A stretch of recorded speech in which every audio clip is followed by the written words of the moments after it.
हमारे देश में अनेकों प्रकार के जीव जंतु पाए जाते हैं और उन जीव जंतुओं में हम इंसान सबसे सर्वश्रेष्ठ प्राणी हैं। लेकिन हम इंसानों में भी अलग अलग प्रजातियां होती है। आपको मेरी बातों पर यकीन ना हो रहा होगा, लेकिन ये सत्य है कि हम इंसानों में भी अलग अलग प्रजातियां होती है। ऐसा कुछ लोग मानते हैं। हमारे देश में एक ऐसी प्रजाति रहती है जो बिल्कुल हुबहू इंसानों की तरह दिखती है। उनके भी दो हाथ होते हैं, दो पैर होते हैं, दो आंख होती है, बिल्कुल हमारे जैसे ही दिखते हैं, बस उनका यहाँ से खाली होता है। वैसे तो इस धरती के जितने भी इंसान हैं वो सभी अपनी माँ की कोख से पैदा होते हैं, लेकिन ये प्राणी लोग कहीं और से पैदा होते हैं। ब्राह्मण होना कोई साधारण बात नहीं होती। ब्राह्मण होना कोई छोटी बात नहीं है। अगर ब्राह्मण के कुल में हम जन्म लेते हैं तो वो कोई साधारण बात नहीं है, क्योंकि ब्राह्मण को इस पृथ्वी पर देवता का रूप बताया है शास्त्रों ने। और शास्त्रों को किसने लिखा है? इन नालायकों ने। यकीन मानिए जितने भी शास्त्र लिखे गए हैं, मैं दावे के साथ कह सकता हूं कि उन्हें गांजा पीकर इन जैसे मूर्खों ने लिखा होगा। यह बंदा कह रहा है कि ब्राह्मण होना कोई छोटी बात नहीं है, हम एक श्रेष्ठ कुल में पैदा हुए हैं, पर यह नहीं बता रहा है कि यह कुल वर्ण बनाया किसने। ये कह रहा है कि सारी चीजें शास्त्रों में लिखा है और उन शास्त्रों को भगवान ने लिखा है। अबे अंधभक्तों, मुझे ये बताओ कि भगवान को किसने बनाया है? हम इंसानों ने ही तो बनाया है। चाहे आप किसी भी शास्त्र में पढ़ लो, आप रामायण ही पढ़ो, रामायण में तुलसीदास जी ने स्पष्ट लिखा। ये बंदा रामायण की बात कर रहा है, लेकिन रामायण के बारे में ये बंदा नहीं जानता होगा कि ललई सिंह यादव ने रामायण महाकाव्य को सुप्रीम कोर्ट में प्रूफ किया था कि ये एक काल्पनिक महाकाव्य है, वास्तविकता का इससे कोई संबंध नहीं है। ऐसे लोग अपना पेट पालने के लिए उस काल्पनिक पात्र को वास्तविकता में ला रहे हैं।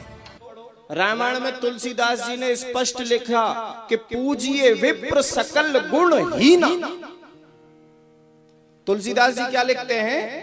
ब्राह्मणों को ऐसे ही नहीं बताया, पूजिए विप्र सकल गुण हीना। चाहे ब्राह्मण में एक भी गुण नहीं है, एक भी वेद ना पढ़ा हो, शास्त्र ना पढ़ा हो, कोई ज्ञान नहीं हो, सकल गुण हीना यानी कोई गुण ना हो, सारे गुणों से विहीन हो, फिर भी ब्राह्मण पूजनीय होता है। ऐसा मैं नहीं कह रहा, शास्त्र कहते हैं हमारे। तो पूजिए विप्र सकल गुण हीना और शूद्र न गुण गण वेद प्रवीणा। शूद्र चाहे कितना भी वेदों का ज्ञाता क्यों ना हो, शास्त्रों का ज्ञाता क्यों ना हो, शूद्र कभी पूजनीय नहीं हो सकता। ब्राह्मण हर हाल में पूजनीय है। बोलो जय श्री कृष्ण। तो सुन लिया आपने ना, ये कह रहा है कि अगर ब्राह्मण में एक भी गुण ना हो तो उसे पूजना चाहिए, लेकिन अगर शूद्र चाहे कितना भी ज्ञानी हो वो पूजने लायक नहीं है। शायद ये बाबा भूल रहा है कि हमारा देश ये मनु के विधान से नहीं बल्कि भारतीय संविधान से चलता है।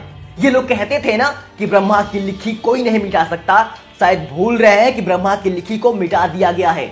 अब हमारे देश में संविधान चलता है। अगर आज ब्राह्मण चाहे कितना भी ज्ञानी क्यों ना हो, अगर वो संविधान के विरुद्ध जाता है तो उसे जेल जाना पड़ेगा। आज हमारे देश का, अरे जज छोड़ो यार, राष्ट्रपति दलित है, उसे पूछते हैं लोग। बाबा साहब जो इस देश के संविधान लिखे उससे पूरा देश नहीं पूरी दुनिया पूछती है।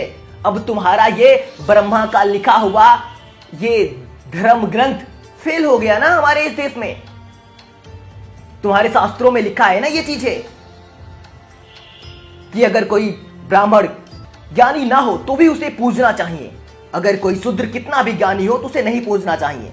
लेकिन आज की डेट में जितने भी तुम लोगों की नजरों में ज्ञानी ब्राह्मण थे ना, वो सभी बलात्कार के केस में जेल हैं। और आज इस देश में शूद्र की पूजा होती है।